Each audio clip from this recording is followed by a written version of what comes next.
ఈరోజు పరకాల శాసనసభ నియోజకవర్గంలో విద్యుత్ శాఖ సంబంధించి 3 సబ్స్టేషన్లు దాదాపు 9 కోట్ల రూపాయలతో ఈరోజు మనం భూమి పూజ కార్యక్రమం చేసుకున్నాం. ఈ సబ్స్టేషన్ల గురించి చిన్న విషయం మీకు చెప్పాలి. రేవూరు ప్రకాష్ రెడ్డి గారు ఇప్పుడే రాజేందర్ రెడ్డి గారు చెప్పినట్టు ఈ నియోజకవర్గ సమస్యలపై నిత్యం కాగితాలు తీసుకొని వస్తూ ఉంటారు. ఏదో ఒక పని నియోజకవర్గ అభివృద్ధి కోసం గతంలో పనులు మొదలుపెట్టి ఆగిపోయినటువంటి వాటికి నిధుల కోసం, లేకపోతే కొత్తగా నియోజకవర్గ అభివృద్ధి చేయడం కోసం కావాల్సిన నిధుల కోసం, లేకపోతే ఈ మున్సిపాలిటీ అభివృద్ధి చేయడం కోసం కావాల్సిన నిధుల కోసం. నిజంగా కొత్తగా మొట్టమొదటిసారి ఎవరైనా శాసనసభ్యుడు అవుతారే, ఆ అయినటువంటి శాసనసభ్యుడు కొత్తగా మొట్టమొదటిసారి చాలా సంవత్సరాల తర్వాత ఎమ్మెల్యే కావాలి కావాలి కావాలని కోరుకున్నటువంటి వ్యక్తి మొదటిసారి శాసనసభ్యుడైతే కాగితాలు పట్టుకొని కార్యాలయాల చుట్టూ తిరుగుతూనే ఉంటాడు. అటువంటి ఉత్సాహం కొన్ని సంవత్సరాల తర్వాత, కొన్నిసార్లు గెలిచిన తర్వాత తగ్గుతూ ఉంటుంది. కానీ రేవూరు ప్రకాష్ రెడ్డి గారిలో మాత్రం ఏ సమంతా కూడా తగ్గలేదు. మొట్టమొదటిసారి శాసనసభ్యుడు అయినటువంటి వ్యక్తికి ఎంత ఉత్సాహం ఉంటుందో తన నియోజకవర్గాన్ని అభివృద్ధి చేయాలని, ఆ రకంగా ఆయన తిరుగుతూ ఉంటే నాకే అనిపిస్తూ ఉంటుంది.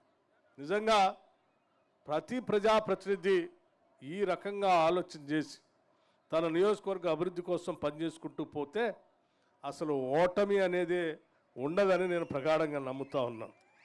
అందుకు వారికి నేను ప్రత్యేకంగా అభినందనలు తెలియజేస్తూ ఈరోజు మనం చేసుకున్నటువంటి ఈ కార్యక్రమానికి సంబంధించి మీ అందరికి కూడా, ఈ శాసనసభ నియోజకవర్గ ప్రజానికి అందరికి కూడా నేను అభినందనలు తెలియజేస్తూ ఉన్నాను. ఎందుకంటే ఈ నియోజకవర్గంలో భవిష్యత్తులో కరెంటుకు సంబంధించి ఎటువంటి సమస్యలు లేకుండా క్వాలిటీ పవర్ ఇవ్వటం కోసం పనికి వచ్చేటువంటి సబ్స్టేషన్లు ఈరోజు మనం భూమి పూజ చేసుకున్నాం. పనులు కూడా ముగించుకుని కొద్ది రోజుల్లోనే ప్రారంభోత్సవం కూడా చేసుకుంటాం. లేకపోతే నేను మీ అందరికీ చెప్పాలనుకునేటువంటి కొన్ని విషయాలు ఉన్నాయి.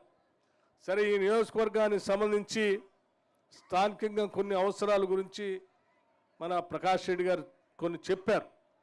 నాకు వచ్చేటప్పుడు మళ్ళీ కారులో కూడా మీకు చెప్పినని కూడా నాకు చెప్పారు. తప్పనిసరిగా వాటన్నిటినీ రాష్ట్ర ప్రభుత్వం పరిశీలన చేస్తుందని మాత్రం మీ అందరికీ నేను మాటిస్తూ ఉన్నాను.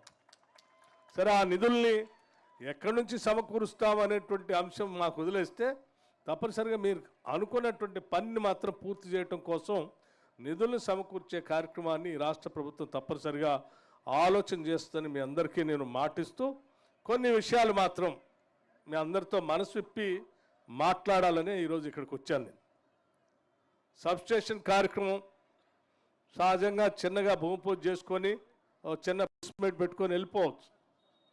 కానీ మేమందరం ఆలోచన చేశాం. మీ అందరి ఆశీస్సులతో అధికారంలోకి వచ్చినటువంటి ఇందిరమ్మ రాజ్యం ఈరోజు రాష్ట్ర ముఖ్యమంత్రి రేవంత్ రెడ్డి గారి నాయకత్వంలో ఉన్నటువంటి యావత్ కేబినెట్ మంత్రివర్గ సహచరులు అందరం, మా శాసనసభ్యులందరం ఆలోచన చేసి పెద్ద ఎత్తున రాష్ట్ర అభివృద్ధి కోసం గత సంవత్సర కాలంగా చేసినటువంటి కార్యక్రమాల్ని మనసు విప్పి మనకున్న సమస్యల్ని, ఇబ్బందుల్ని, మనం చేసినటువంటి పనులు కూడా మన ప్రజలతో మనం మాట్లాడుకోవాలా, ముచ్చటించుకోవాలని చెప్పి ఆలోచనతోనే ఈరోజు మీ మధ్యకు వచ్చాను. నేను మిత్రులారా, మీ అందరికీ కొన్ని విషయాలు చాలా స్పష్టంగా చెప్పాలి.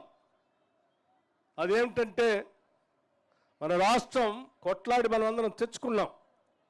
రాష్ట్రం వస్తే అందరికీ ఉద్యోగాలు వస్తాయని, రాష్ట్రం వస్తే అందరం ఆత్మగౌరవంతో బతకొచ్చని, రాష్ట్రం వస్తే నీటిపారుదల ప్రాజెక్టులు బ్రహ్మాండంగా వస్తాయని, రాష్ట్రం వస్తే ఈ దేశంలోనే అగ్రగామిగా ఎదిగే విధంగా మన రాష్ట్రం తయారవుతుందని, ఈ రాష్ట్రంలో మనందరం తలెత్తుకొని బతకొచ్చు అనేటువంటి ఆలోచనతోనే దశాబ్దాలు పోరాటం చేస్తే కాంగ్రెస్ పార్టీ ఆలోచన చేసి శ్రీమతి సోనియా గాంధీ గారు యూపీఏ చైర్పర్సన్గా ఉండి ఆనాడు మన్మోహన్ సింగ్ గారి నాయకత్వంలో తెలంగాణ రాష్ట్రాన్ని ఇవ్వటం జరిగింది.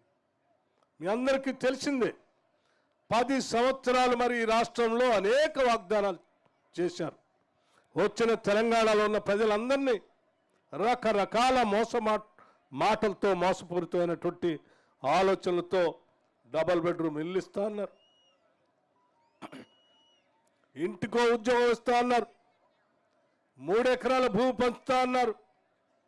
అసలు తెలంగాణ రాష్ట్రాన్ని ఏం రాష్ట్రం, బంగారు తెలంగాణగా మారుస్తామని చెప్పారు. అసలు చెప్పనటువంటి మాటే లేదు. కానీ 10 సంవత్సరాలు చూసాం.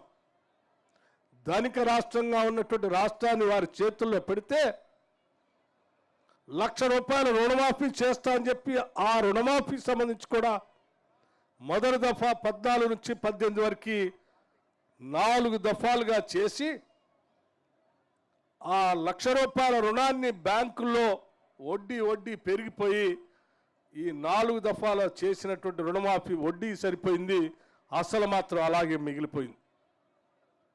కేవలం ధనిక రాష్ట్రం చేతిలో పెడితే కేవలం ₹1,00,000 కూడా రుణమాఫీ చేయలేకపోయారు. రెండోసారి మళ్ళీ వచ్చారు అధికారంలో, మళ్ళీ ₹1,00,000 రుణమాఫీ చేస్తూ ఉన్నారు. 4 ఏళ్ళు అయిపోయింది. చివరి సంవత్సరంలో కొంత అరకొరగా ఏదో చేసినట్టు చేసి వదిలేశారు. అంటే 10 సంవత్సరాలలో కూడా 7 లక్షల కోట్ల రూపాయలు అప్పు చేసి కూడా ₹1,00,000 రుణమాఫీని కూడా చేయలేక చేతులెత్తేసినటువంటి ప్రభుత్వాన్ని 10 సంవత్సరాలు మనం చూసాం. మరి ఈరోజు ధనిక రాష్ట్రం కాదు, 7 లక్షల కోట్ల పైబడి అప్పు, ప్రతి నెల దాదాపు 6,500 కోట్ల రూపాయలు అసలు వడ్డీకి అప్పు కట్టాల్సిన పరిస్థితి. ఇన్ని ఇబ్బందుల్లో కూడా మేము ఆలోచన చేశాం, మనకెన్ని ఇబ్బందులున్నా ఇచ్చిన మాట ప్రకారం చేసినటువంటి వాగ్దానాల్ని తప్పనిసరిగా నిబద్ధతతో చేయాలనేటువంటి ఆలోచనతోని ఈ రాష్ట్ర ప్రభుత్వం ఉన్నది అని స్పష్టంగా చెప్పడం కోసమే మా ఇబ్బందులన్నింటినీ పక్కన పెట్టి కూడా ఈరోజు రాష్ట్రంలో మేము ఇచ్చినటువంటి మాట ప్రకారం ₹2 లక్షల లోపల ఉన్నటువంటి అప్పుని మేము ఇచ్చాం మాట. ₹2 లక్షల లోపల ఉన్నటువంటి ప్రతి రుణాన్ని మాఫీ చేస్తామని చెప్పాం. కేవలం 2-3 నెలల్లోనే ₹2 లక్షల లోపల ఉన్నటువంటి రుణాన్ని సంపూర్ణంగా మాఫీ చేశాం. 2 లక్షల లోపల ఉన్నటువంటి రుణాన్ని దాదాపు 22,000 కోట్ల రూపాయలు బ్యాంకుల్లో నేరుగా రైతుల ఖాతాల్లోకి నేరుగా పంపించి రుణాన్ని మాఫీ చేశాం. ఇది వాస్తవం. 2 లక్షల లోపల ఎవరిదైనా ఏ కుటుంబానిదైనా ఎక్కడైనా మిగిలిపోయి ఉంటే బ్యాంకు ఖాతా నెంబర్ తప్పు వలనో ఆధార్ కార్డు నెంబర్ తప్పు వలనో ఆగిపోయి ఉంటే వాళ్ళకు కూడా సంపూర్ణంగా చేస్తామని చెప్పి మళ్ళీ ఇంటింటికి సర్వే తెప్పించి మిగతా డబ్బులు కూడా వేశాం. ఇంకా ఇప్పుడు కూడా నేను చెప్తాను మిత్రులందరికీ, 2 లక్షల లోపల 2 లక్షల వరకు